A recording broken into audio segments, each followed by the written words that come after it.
शन्नो मित्रः संवरुणः शन्नो भवत्वर्यमा शन्न इन्द्रो बृहस्पतिः शन्नो विष्णुरुक्रमः ॐ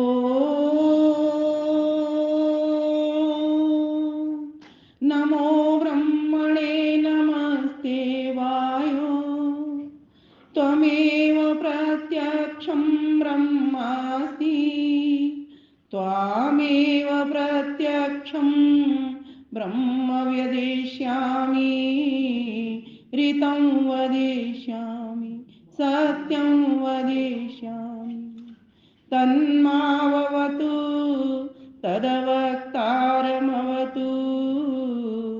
अवतु माम् अवतु वक्तारम् अवतु माम् अवतु वक्तारम् ॐ नमस्ते अस्तु आयते नमो अस्तु परायते नमस्ते प्राणतिष्ठत आसीनायोत ते नमः आसीनायोत ते नमः ॐ शान्ति शान्ति शान्तिः।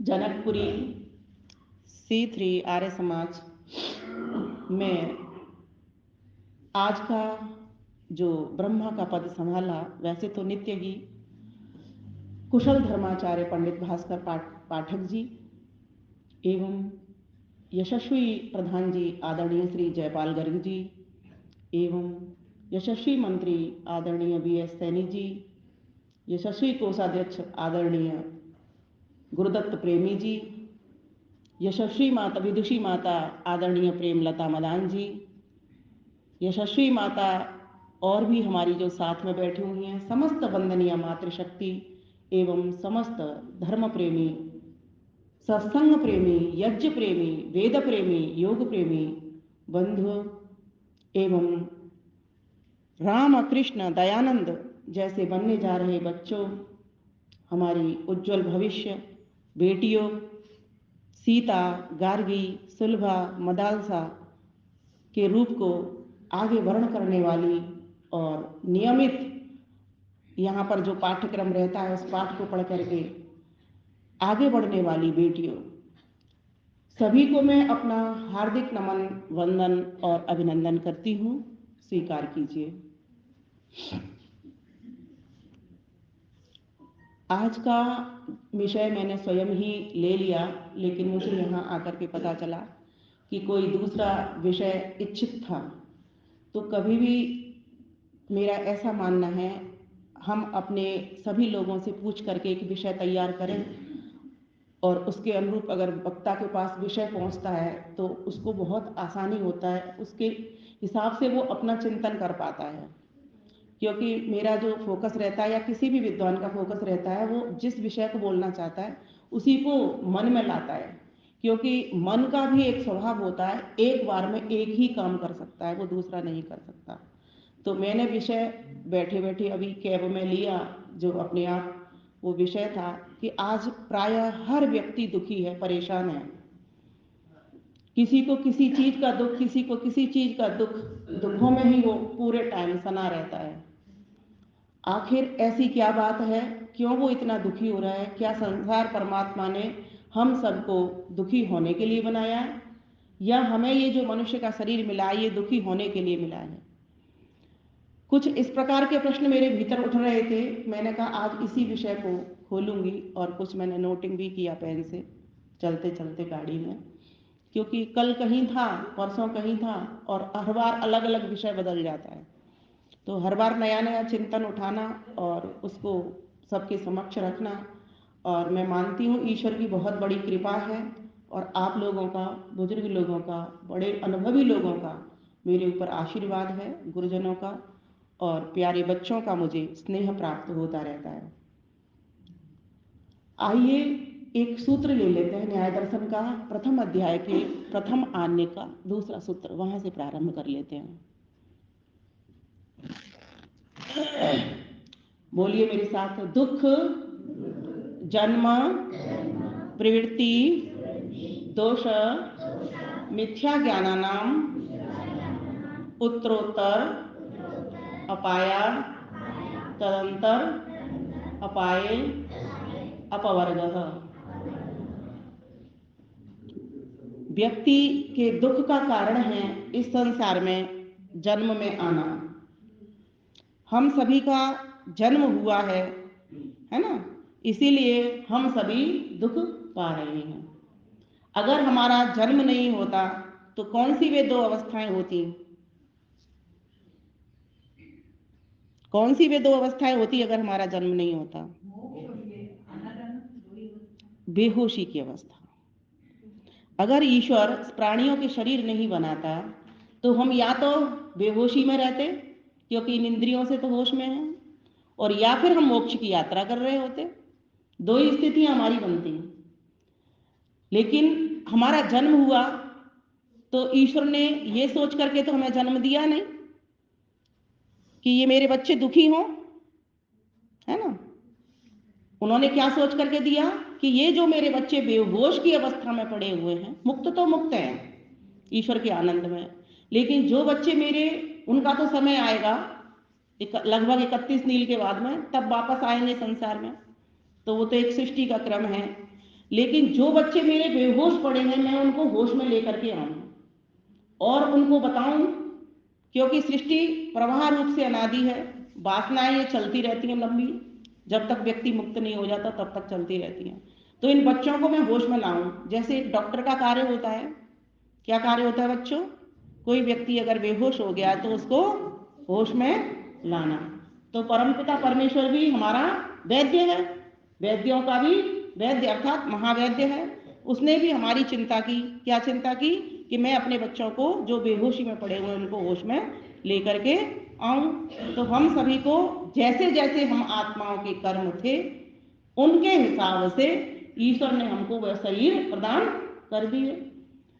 तो सारा संसार के भीतर हर सुविधा उस परमेश्वर ने हमको दे दी, हर प्रकार के साधन दिए। पीने के लिए जल दिया, दूध दिया, है ना, और खाने के लिए हमें भोजन दिया, अन्न दिया, और उससे पहले हमारे शरीरों को बनाने से पहले उसने उपभोग की हमारी व्यवस्था कर दी। ये भी वेद मंत्र हमारे यहाँ भरे हुए पड़े हुए हैं। हर प्रकार की सामग्री पहले दी, फिर दूध पीने के लिए पहले पशु बनाए, उसके बाद में हम सब मनुष्यों के शरीर बने। क्योंकि मनुष्य एक सर्वश्रेष्ठ कृति है। कैसी कृति है? सर्वश्रेष्ठ कृति है। क्यों कृति सर्वश्रेष्ठ कही जाती है? मनुष्य इसलिए सर्वश्रेष्ठ कृति है कि मन के द्वारा मत्वा कर्माणि सिद्ध्यति, वह मनन करता है। क्या करता है? मनन कर सकता है, बुद्धि से निर्णय ले सकता है, और आगे और योजनाएं बना करके नए नए कार्यों को अंजाम दे सकता है, और इस संसार में आकर के मुक्ति के पद को भी वो प्राप्त कर सकता है।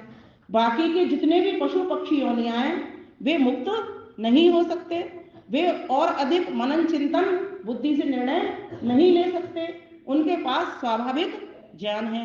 हम मनुष्यों के पास कुछ विशेष ज्ञान भी है और स्वाभाविक ज्ञान भी है। स्वाभाविक ज्ञान का जो स्तर है वो 4 प्रकार का है। वो मेरे साथ जिनको याद है वो बोलेंगे।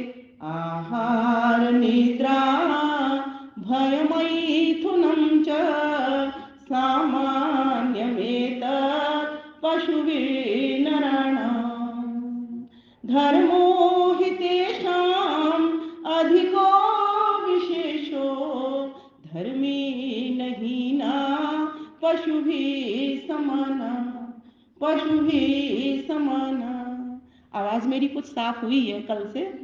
नहीं, वो गला कई दिनों से चौक था, गरारे करके आई हूँ। तो कहा गया कि सामान्य स्तर को कैसे आकलन किया जाता है? अगर कोई व्यक्ति भोजन ग्रहण कर रहा है, शयन जागरण कर रहा है, नींद ले रहा है ना, और आहार निद्रा भयभीत हो रहा है, इससे भी सामान्य, क्योंकि प्रत्येक व्यक्ति भयभीत होता है। आहार निद्रा भय मैथुनम और संतान उत्पत्ति का कर्म कर रहा है। सभी पशु पक्षी मनुष्य एक यही कर्म कर रहे हैं, ये सभी कर रहे हैं, सबके पास ये वाला ज्ञान है। लेकिन मनुष्य के पास कुछ विशेष करने की योग्यता है। क्या क्या योग्यता है? पहली योग्यता वाणी से बोलने की। हम अपना जो व्यवहार करते हैं वो कैसे करते हैं? वाणी से बोल करके करते हैं, है ना। गुरु से उपदेश सुनते हैं, गुरु जी से, तब हमको ज्ञान होता है, पता चलता है। और वाणी से इन हाथों से कर्म करते हैं, कुछ विशेष करते हैं। पशु पक्षियों के ऐसे हमारे जैसे हाथ नहीं होते। कोई भी बंदर बंदरिया या कोई भी पशु पक्षी खेतों में से गाजर को तोड़ करके खा तो सकता है, उसका कस करके हलवा नहीं बना सकता। तो ये भी योग्यता हमारे पास है। और कौन सी योग्यता हमारे पास है? वेद पढ़ने की भी योग्यता हमारे पास है। कोई भी पशु पक्षी, कोई भी जीव जंतु वेद नहीं पढ़ सकता। कर्म करने की भी स्वतंत्रता हमारे पास है कि हम कोई भी कर्म कर सकते हैं, अच्छा भी कर सकते हैं, शुभ भी कर सकते हैं, अशुभ भी कर सकते हैं, मिश्रित भी कर सकते हैं, कैसा भी कर्म हम कर सकते हैं। ना तो वे लोग ऐसा जानते, बस उतना ही कर्म करते हैं जो उनके स्वाभाविक ज्ञान में है। बच्चों को बनाना, अपना भोजन ग्रहण करना, अपने परिवार को पालना, बस इतने तक सीमित है। हम समाज को भी पाल सकते हैं, हम राष्ट्र को भी पाल सकते हैं, हम परिवार, समाज, राष्ट्र सभी के रक्षक भी बन सकते हैं, है ना। बहुत काम हम कर सकते हैं। और एक हंसने की योग्यता, ये हंसने की योग्यता भी हमारे पास विशेष है। ये पशु पक्षियों और प्राणियों के पास नहीं है। कोई पशु पक्षी तुमने हंसते देखा है बच्चों? कोई भी नहीं देखा। हम हंस सकते हैं। तो जिन चीजों की हमें स्वतंत्रता प्राप्त है, क्यों नहीं उनसे हम अपने दुखों से छूट सकते हैं? छूट सकते हैं ना? बोलिए एक स्वर में, छूट सकते हैं क्या? हम सभी छूट सकते हैं, लेकिन हम छूटने का पुरुषार्थ नहीं करते। महर्षि कपिल क्या कहते हैं? अगर तुम दुखों से छूटना चाहते हो तो अथ त्रिविध दुख अत्यंत निवृत्ति, अत्यंत पुरुषार्थ। तुमको अत्यंत क्या करना पड़ेगा? प्रयोजन, पुरुषार्थ करना पड़ेगा। अपने प्रयोजन को समझना पड़ेगा।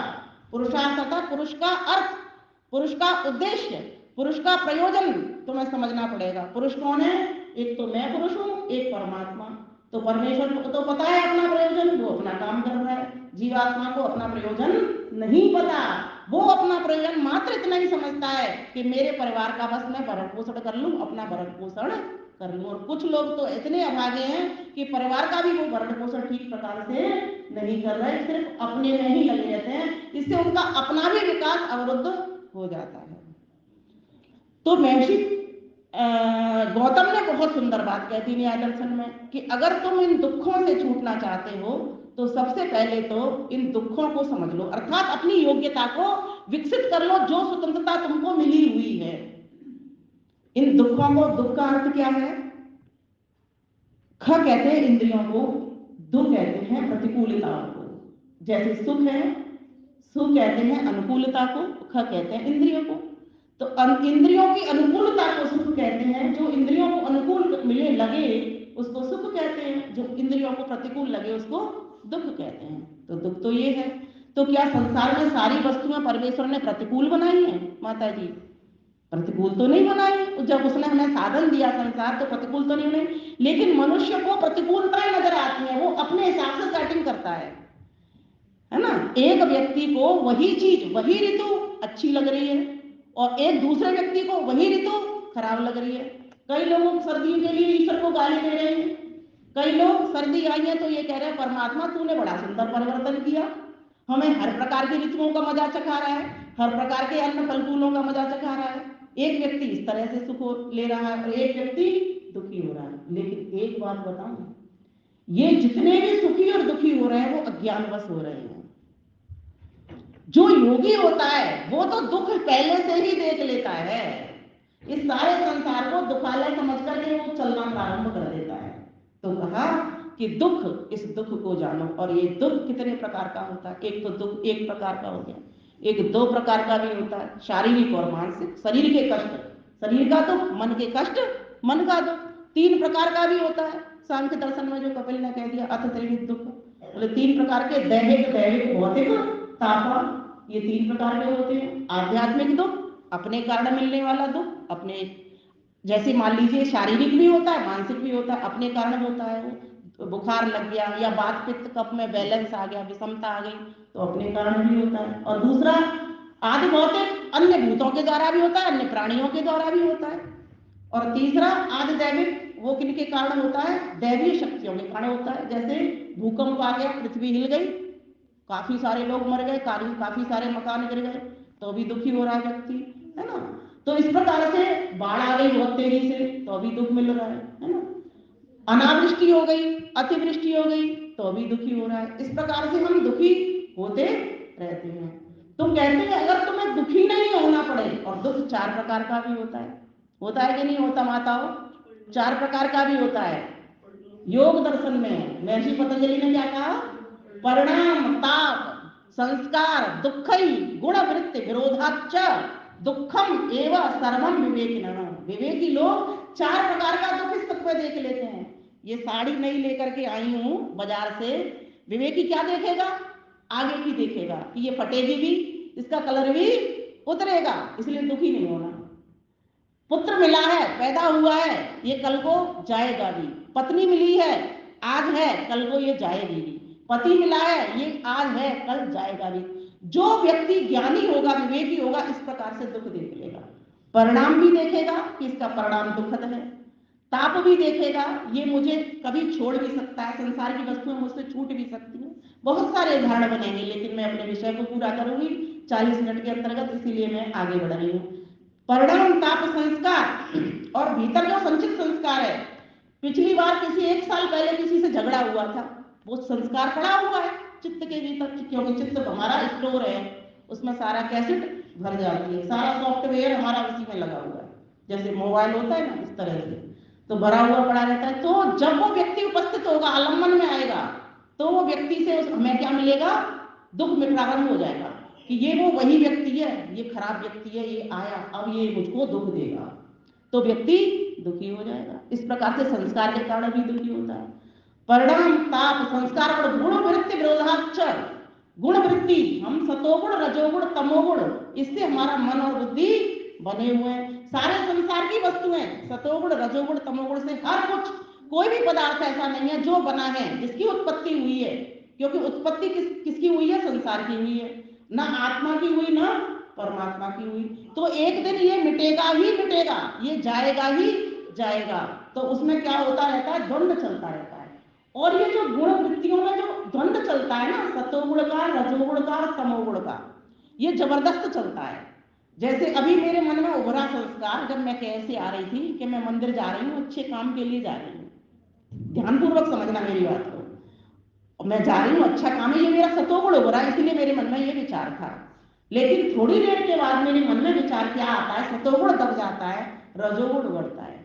अरे प्रवचन करने तो मैं रोज ही जाती हूँ, आज पिक्चर देख आते हैं, वहां भी 3 घंटे लगने, 1 घंटा आने में, 1 घंटा जाने में और 1 घंटा प्रवचन बोलने में। आज मैं पिक्चर में 3 घंटे मूवी में लगते हैं।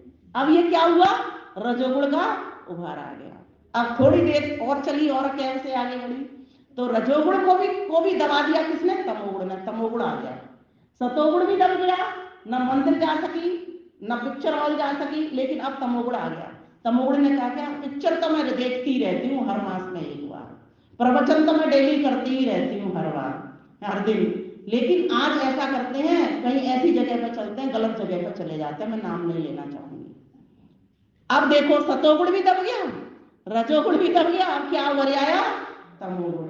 जो व्यक्ति ज्ञानी व्यक्ति वही है जो इस बात को समझ लेता है कि मेरे मन की वृत्तियां ऐसे चलती रहेंगी, उठापटक इसमें होता रहेगा, मुझे अपने रजोगुण को, तमोगुण को दबा करके रखना है। देखो मैंने क्या कहा? भोजन में भी तमोगुण, हर वस्तु में तमोगुण, हर वस्तु में रजोगुण, भोजन में भी रजोगुण, भोजन में भी सतोगुण। वैसा ही मैं भोजन करूंगी जिससे मेरे मन की वृत्ति में सतोगुण के संस्कार बने रहेंगे, धर्म के संस्कार बने रहेंगे। अगर व्यक्ति धार्मिक है तो समझो वो सतोगुणी है। धर्म सद्गुणों का नाम है, महर्षि मनु ने कहा है धर्म सद्गुणों का नाम है। कौन कौन से धर्म? धर्म सिर्फ चंदन लगाने का नाम नहीं है, धर्म सिर्फ बाहरी भगवा पहनने का नाम नहीं है, धर्म तो धारण करने का, धारणातीत धर्म आहो, धर्म तो धारण करने का नाम है। धृति, क्षमा, दमो, संयम, शौचम, इंद्रिय निग्रह। धृति, क्षमा, तमोस्तेयम, स्वचम, इंद्रिय निग्रह, धीर, विद्या, सत्यम, क्रोधो, दशकम धर्म लक्षणम। ये 10 धर्म के लक्षण बताए। इसकी व्याख्या अलग से कभी हो जाएगी, अभी लंबा विषय है।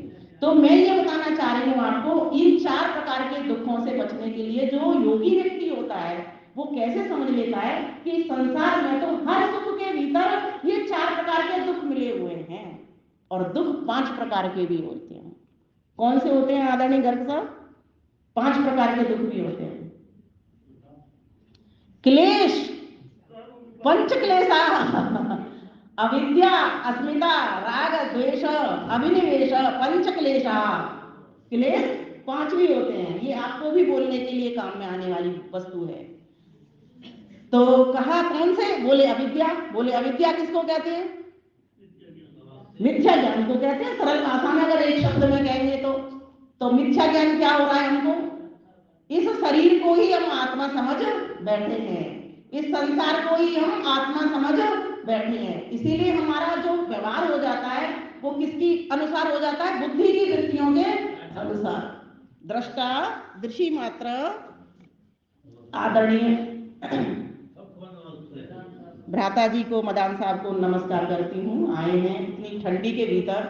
देखो, इसको कहते हैं पूरे जीवन भर की कमाई, कि वो छोड़ नहीं सकते, है ना। समाज से इतना लगाव, इतना प्रेम। नमन करती हूँ आपको। बैठेंगे यथास्थान। तो अविद्या क्या होती है? बोलोगे सूत्र तो यही खत्म हो जाएगा प्रवचन, फिर अनित्य सूची वाला। मैं शॉर्ट में ही कह देती हूँ इसको कि देखो, इस जो संसार है ना, हर अनित्य कैसा है? ये नित्य है अनित्य? बच्चों बोलो, ये संसार सदा रहने वाला या नहीं रहने वाला? नहीं रहने वाला ना। तो क्या कहते हैं इसको? एक शब्द होता है, क्या बोलते हैं? अनित्य। और हम क्या समझते हैं? ये सदा संसार हमारे साथ रहेगा, इससे बड़ा कोई दुख हो नहीं सकता। और यही अविद्या है जो दुख का कारण है। तो महर्षि गौतम क्या कहते हैं कि अगर तुमको दुख मिटाना है तो उत्तरोत्तर आगे देखो और उसके पहले पहले कारणों को मिटाते चले जाओ। और किसके कारण होता है? क्योंकि जन्म हुआ। और जन्म क्यों हुआ? क्योंकि हमारी सकाम कर्मों में प्रवृत्ति हुई। हमने शुभ भी किए, अशुभ भी किए और सकाम भी किए, संसार की कामना से भी कर्म किए। अगर व्यक्ति प्रवृत्ति को हटा देगा, है ना, तो उसका मोक्ष हो जाएगा। सकाम कर्म को हटा दो, निष्काम कर्मों पे आ जाओ। अब यहाँ क्या कहा जा रहा है? दुख क्यों मिला? जन्म हुआ। एक का एक कारण है, दूसरा कार्य है। जन्म हुआ, और जन्म के कारण क्या था? प्रवृत्ति थी शुभ अशुभ और मिश्रित कर्मों की। शुभ कहते हैं पुण्य कर्म, अशुभ कहते हैं अधर्म के कर्म, है ना, अपुण्य वाले कर्म, पाप वाले कर्म। और मिश्रित कहते हैं मिले जुले। मिले जुले जैसे कुछ हानि भी हो रही है, उससे कुछ लाभ भी हो रहा है, अपना या सबका। बहुत सारे इसके उदाहरण बन जाते हैं, कृष्ण कार्य से लेकर के वो छोड़ देते हैं। तो कहा गया कि प्रवृत्ति, फिर उसके बाद दोष। प्रवृत्ति कैसे बनती है? क्योंकि हमारे भीतर दोष हैं। कौन से दोष हैं? बोलो, राग और द्वेष के दोष हैं। व्यक्ति को सुख जहां से मिलता है वहां राग हो जाता है। राग कहते हैं आसक्ति को। बोलो, राग किसको कहते हैं? आसक्ति को। जहां से हमको बहुत अधिक प्रेम मिल रहा हो, बहुत अधिक खाने पीने की वस्तुएं मिल रही हो, बहुत अधिक पहनने के कपड़े मिल रहे हो, बहुत अधिक कोई मान सम्मान पद प्रतिष्ठा हमको दे रहा हो, वहां से क्या होता है जी? आसक्ति हो जाती है। अपने परिवार से भी आसक्ति हमको रहती है, समाज से भी हमको आसक्ति रहती है। हम उसको छोड़ नहीं सकते। जब हम उसको नहीं छोड़ते तो भगवान छीन लेता है। क्या करता है? भगवान छीन लेता है। इसलिए महर्षि कपिल सांख्य दर्शन में 4थे अध्याय में बहुत बड़ा माता जी सूत्र कहते हैं कि अगर तुम इसको समझना चाहते हो तो कैसे समझ लो। तो वहां पर वो एक लिखते हैं सूत्र, त्याग योगाभ्याम सुखी दुखी शेनवत। शेन कहते हैं बाज पक्षी को। बाज पक्षी को देखो, एक बाज पक्षी के मुंह में मांस का टुकड़ा लगा हुआ है और एक बड़ा बाज पक्षी उसके ऊपर खड़ा हुआ है उसके टुकड़े को छीनने के लिए। अगर वो छोटे वाला बाज पक्षी अपने टुकड़े को छोड़ देता है तो उसके प्राण भी बच गए, है ना। और अगर वो उसको नहीं छोड़ता तो मांस के टुकड़े को भी बड़ा बाज पक्षी छीन लेगा और उसके प्राण को भी पखोरू कर देगा। तो दोनों तरह से गए। आज हमारी स्थिति क्या वो नहीं है? ये वही है। हम छोड़ना नहीं चाहते तो भगवान छीन लेता है। अच्छा, और मैं इससे परिवार से भी घटा सकती हूँ बात को। हम वानप्रस्थी जीवन के व्यक्ति हैं, या मैं तो कहती हूँ संन्यास वाले में भी बहुत सारे लोग आप लोग में से आ चुके हैं, आयु के हिसाब से बता रही हूँ, स्तर के हिसाब से नहीं। तो अगर हम इस परिवार को, गृहस्थ को नहीं छोड़ते हैं, गृहस्थ आश्रम को नहीं छोड़ते हैं, वानप्रस्थ आश्रम में नहीं जाते हैं, तो बच्चे क्या करते हैं, वृद्धाश्रम में हमको भेज देते हैं। ये सच्चाई है कि नहीं है?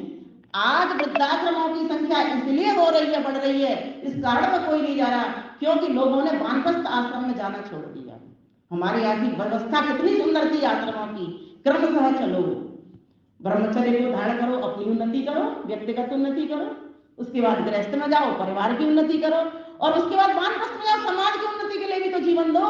तुम्हें ये मनुष्य की योनि जो मिली है वो अपनी उन्नति के लिए नहीं मिली, वो सबकी उन्नति के लिए मिली है। और फिर वानप्रस्थ से भी सिर्फ समाज तक सीमित न रहो, आप पूरे विश्व के कल्याण के लिए परिव्राजक होकर के, सन्यासी होकर के विचरण करो, क्योंकि आपका एक यह घर नहीं है। जब ये घर मेरा नहीं है, जिस पंड में मैं बैठा हुआ हूं, तो मेरा वो परिवार भी घर नहीं है, मेरा सिर्फ समाज ही घर नहीं है, मेरा सिर्फ राष्ट्र ही घर नहीं है, मेरा पूरा विश्व ही एक घर है। वसुधैव कुटुंबकम, पूरी वसुधा मेरा कुटुंब है। तो ये वृत्ति कब आएगी? जब हमको असली ज्ञान होगा। इसलिए मैं बार बार कहती हूँ, कुछ करो या मत करो, शास्त्रों को पर नजर रखो और शास्त्रों को पढ़ पढ़ करके अपने ऊपर घटाना प्रारंभ कर दो। बस इतना सा करना है हमको।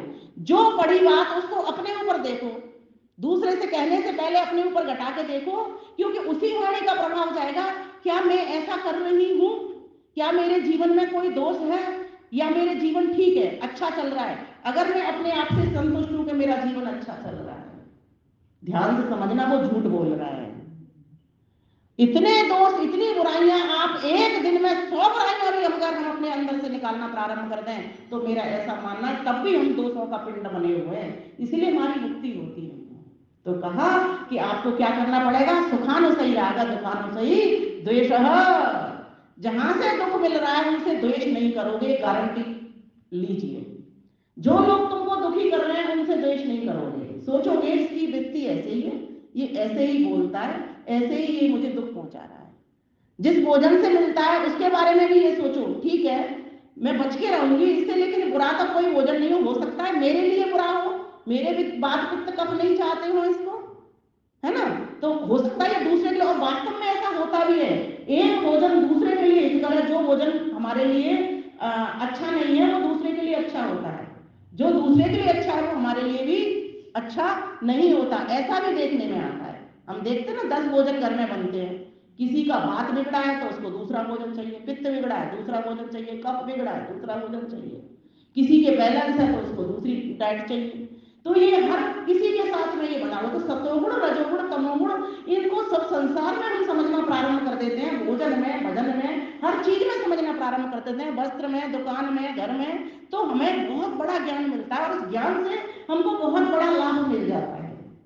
तो कहा दोषों को मिटाइए, किसी से राग मत करिए। कितना भी कोई आपको सुख देगा, मान देगा, प्रतिष्ठा देगा, पदवी देगा, लेकिन आप उसमें फूलोगे नहीं। न दुख में आप घबराओगे, न सुख में तुम फूलोगे। न जहां से तुमको दुख मिल रहा है उससे द्वेष करने का तुमको अधिकार ही नहीं है। और लेकिन व्यक्ति को जहां से दुख मिलता है उसको द्वेष हो जाता है, जहां से सुख मिलता है उसको वहां से क्या हो जाता है? राग हो जाता है। तो ये राग द्वेष से जो अगर व्यक्ति बच जाएगा तो उसकी प्रवृत्ति ठीक हो जाएगी। जब प्रवृत्ति ठीक हो जाएगी जिस काम कर्मों की, तो जन्म होगा नहीं, और जब जन्म होगा नहीं तो दुख उसको मिलेंगे नहीं। लेकिन बात किस पे करना पड़ेगा? तो अंतिम बात कह दी, अविद्या। तुम्हारा अविवेक खत्म हो जाएगा, मिथ्या ज्ञान तुम्हारा खत्म हो जाएगा, तुम अपने स्वरूप में स्थित होना प्रारंभ कर दोगे, ईश्वर के स्वरूप को वर्ण करना प्रारंभ कर दोगे, उसकी समझ रख लोगे, अपनी समझ, जिसको पाने के लिए तुम आए हो इस बात की समझ, और जिस साधन को तुमको भोग रहे हो उस साधन की समझ, जब तुमको त्रैतवाद की समझ आ जाएगी तो तुम्हारा जीवन धन्य हो जाएगा और तुम जीवन मुक्त हो जाओगे। लेकिन इसके लिए अविद्या पर बात करना पड़ेगा। अब एक एक कारण को हटाते जाइए, हटाते जाइए, अविद्या हट जाएगी, आपकी प्रवृत्ति दोष आपके भीतर से चले जाएंगे। क्योंकि आप ये सोचोगे मैं, मेरा बेटा, ये भी तो मेरी बेटियां हैं, ये भी मेरी बेटियां हैं, ठीक है मैंने अपने गर्भ से पैदा नहीं किया, लेकिन है किसी माँ की बेटियां तो मेरी भी बेटियां हैं, मैं उतना ही प्रेम करूंगी जितने मैं अपने बच्चे से करती हूँ। लेकिन ऐसा देखने में कभी आता है क्या? मैं अपने बच्चे को तो बढ़िया सामान दूंगी, लेकिन इन बच्चों को बढ़िया सामान नहीं दूंगी या दूंगा। ये ऐसा होता है। और अगर ये आपने ठीक कर लिया, आप अविद्या से हट गए, आपका अगला जन्म नहीं होगा, गारंटी है ये। दोष हमारे मिटते नहीं, प्रवृत्तियां हमारी हटती नहीं, इसलिए हम जन्म में आ जाते हैं और इस जन्म को भी हम सार्थक नहीं कर पाते हैं, क्योंकि फिर सुखी दुखी होते रहते हैं। इसी तरीके से राग द्वेष के बंधनों में हम चलते रहते हैं। इसीलिए हम शेष पक्षी का उदाहरण महर्षि कपिल चौथे अध्याय में दे रहे हैं कि तुम इस बात को समझ लो कि तुम नहीं छोड़ोगे तो एक दिन तुमसे भगवान छुड़ाएगा और फिर तुम दुखी होगे। यही तो हो रहा है। हम दुखी क्यों होते हैं? इसलिए दुखी होते हैं कि हम किसी भी वस्तु को छोड़ना नहीं चाहते। त्याग में सुख है, राग में सुख नहीं। बोलो मेरे साथ, त्याग में, राग में सुख नहीं। इसीलिए हम सभी त्याग करना सीखें। जो व्यक्ति जितना अधिक त्याग करना सीख जाता है जिस वस्तु का, परिवार में त्याग करोगे सुखी रहोगे, दुख सताएगा नहीं। और जब सुखी रहोगे तो श्रेष्ठ कर्म कर पाओगे अच्छे से, नहीं तो श्रेष्ठ कर्म आप कर नहीं सकते। परिवार में झगड़ा हो जाए, आपको यज्ञ करने के लिए जाना है, तो आप ये माता जी यज्ञ में जा पाओगे?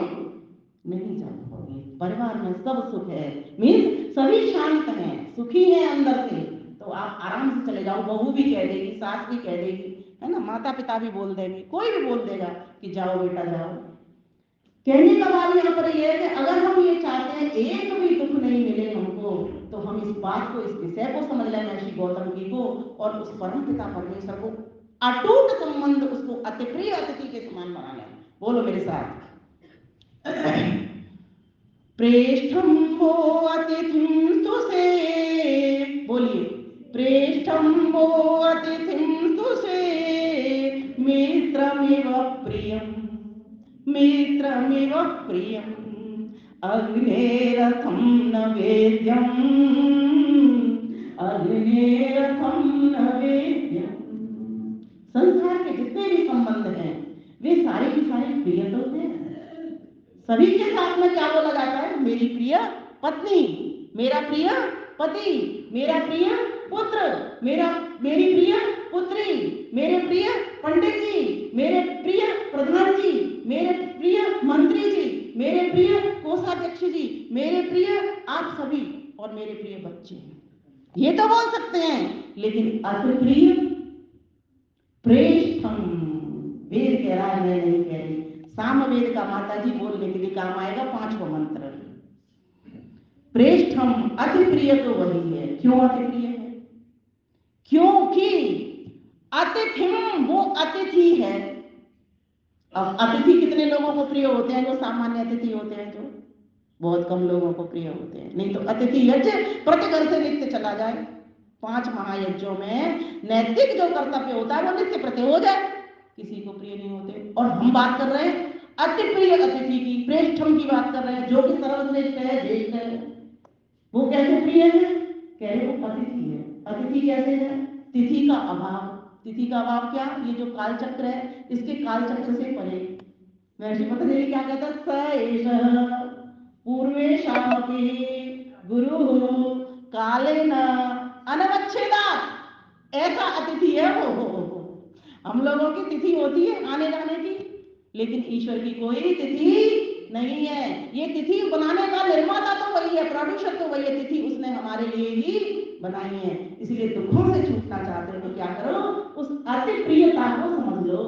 ये प्रिय संबंधी आज है, कल नहीं रहेंगे, लेकिन वो अति प्रिय अतिथि जो है वो पहले भी था, आज भी है और आगे भी रहेगा। हिरण्य गर्भ समवर्तता भूतस्य जातः पतिः एक आसीत् सदा धार पृथ्वीं ध्यावतेमं कस्मै देवाय भविषा विद्यः। ऐसे अति प्रिय अतिथि की श्रेष्ठता को समझ लो, उसको वर्ण कर लो। प्रेष्ठम वो अतिथि, वह तुम्हारा प्रेष्ठम अति प्रिय अतिथि है, जो काल से विधा नहीं जा सकता। उसी से हमारे सारे संबंध हैं।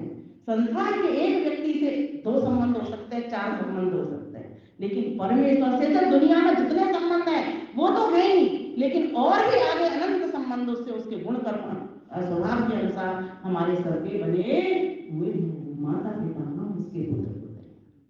वो राजा हम उसकी प्रजा, वो गुरु हम उसके शिष्य, वो सारे संसार में व्यापक है, हम व्यापी होकर के उसका लाभ लेने वाले बने, हर जगह उसको देखें, हर समय में उसको देखें। वही तो व्यक्ति ज्ञानी है, जो घर में भी देखता था, जो मंदिर में भी देखता है, जो बाहर भी देखता है, जो भीतर भी देखता है, जो ऊपर भी देखता है, जो नीचे भी देखता है। कोई ऐसा स्थान नहीं जहाँ वो नहीं हो, कोई ऐसा समय नहीं, वर्तमान भूत भविष्य ये सब हमारे लिए ही है, वो तो इनसे परे है, कालातीत है। ऐसे इंद्रियातीत, इंद्रियों से परे कालातीत परमेश्वर की हम रोज स्तुति किया करें। प्रेष्ठम वो अतिथिम स्तुते, क्यों किया करें? तो उत्तर दिया मित्रमेव प्रियम, क्योंकि वह मित्र के समान प्रिय है। जैसे एक मित्र जो होता है वो अपने मित्र का भला चाहते हैं। सत्यार्थ प्रकाश में श्री आनंद क्या लिखते हैं? मेधते मिध्यते स्नियते स्नियते वासमित्र, जो हमको आनंद दे, जो हमको प्रेम करे और जिसके आनंद को हम पाना चाहें, जिससे हम प्रेम करना चाहें, उस प्रेम को हम करना चाहें, वही हमारा मित्र होता है। क्यों? क्योंकि मित्र के कुछ लक्षण हुआ करते हैं। पापान् निवारयति, योजयति हिताय, गुह्यं च गुह्यति, गुणान् प्रकटीकरोति, आपद्गतं च न जहाति, ददाति काले, सन्मित्रलक्षणमिदं प्रवदन्ति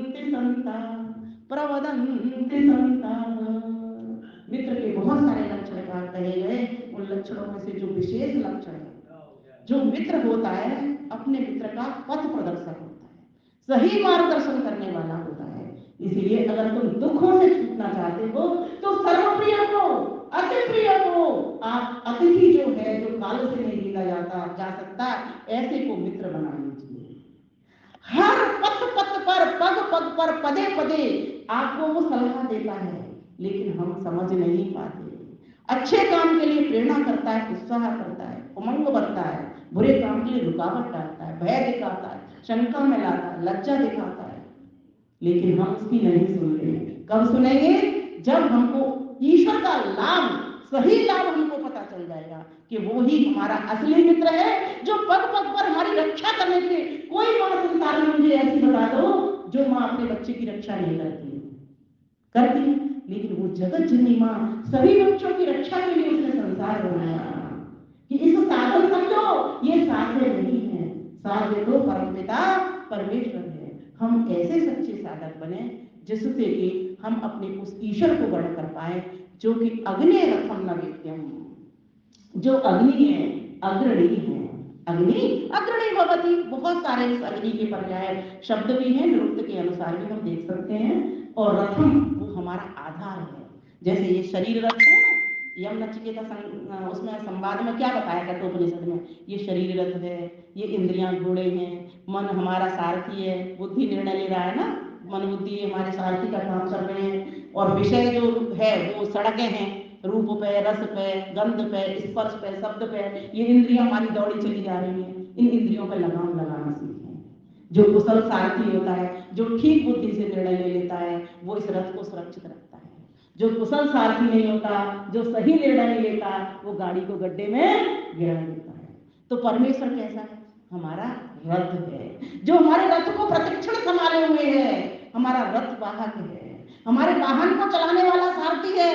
उसके इस लाभ को समझ करके उससे दोस्ती निभा लो, दोस्ती उससे बना लो, उस मित्र को प्रतिक्षण अनुभूति में लेकर के आओ कि अगर वो मित्र नहीं होता तो ये मेरे पास शरीर नहीं होता, अगर वो मित्र नहीं होते तो ये मेरा परिवार नहीं होता, अगर ये मेरा वो मित्र नहीं होता तो मुझको ये आर्य समाज नहीं मिलता।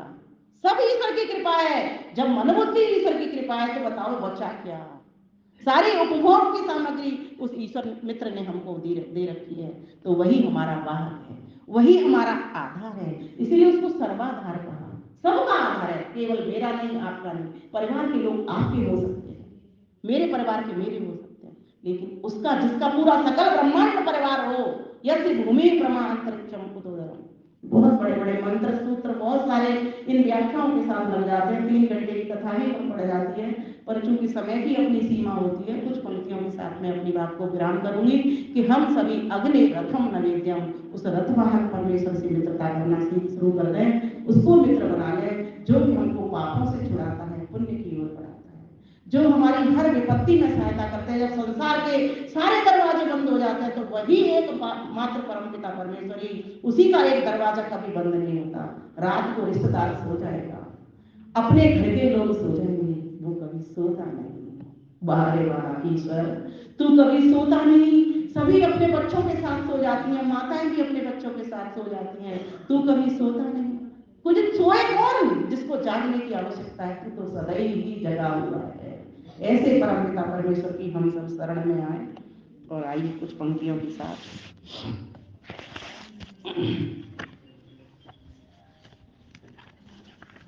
अपनी रचना, ये गायत्री पुस्तक से, ये पुस्तक आपके लिए ही है। आप में से जो भी महानुभाव लेना चाहें ले सकते हैं। इसमें मैंने पूरी गायत्री का विवरण दिया है, चाहे वो भजन के माध्यम से हो, चाहे ध्यान के माध्यम से हो। ईश्वर का ध्यान हम कैसे करें, ईश्वर को ध्यान में लाएं। ध्यानपूर्वक समझना मेरी बात को।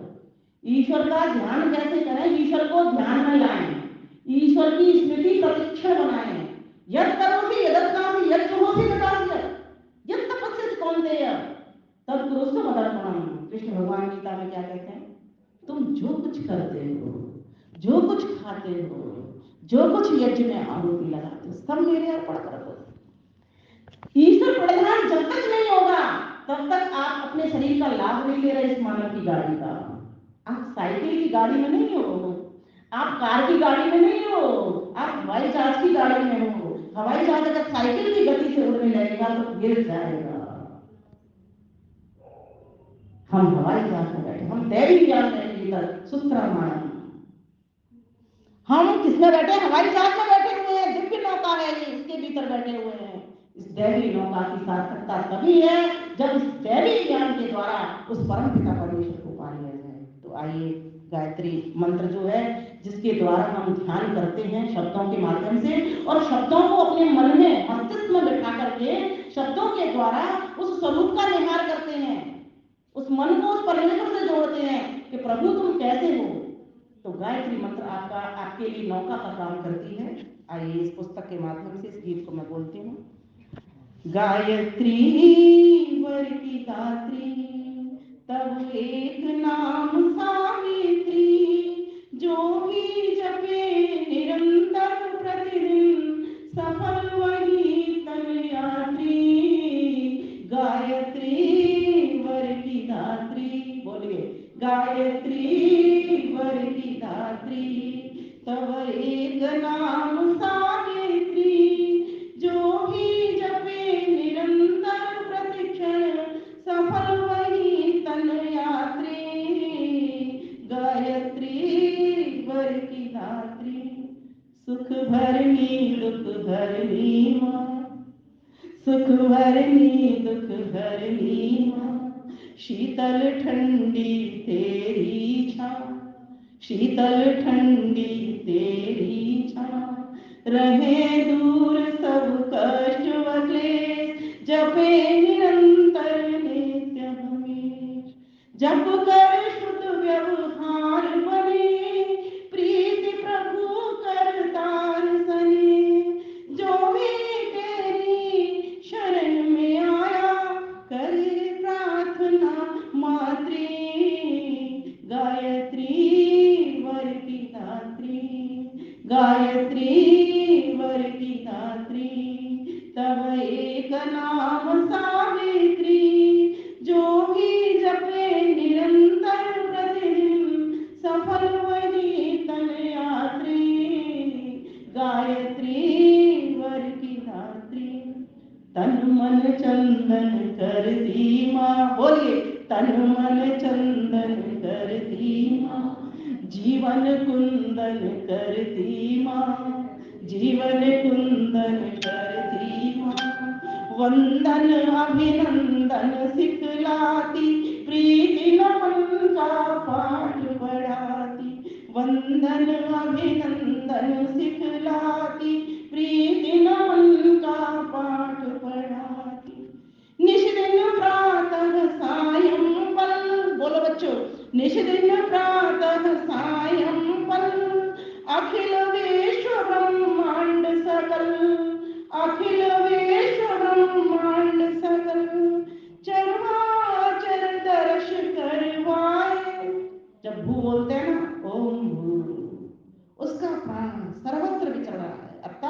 सर्वत्र विराजमान है, विद्यमान है।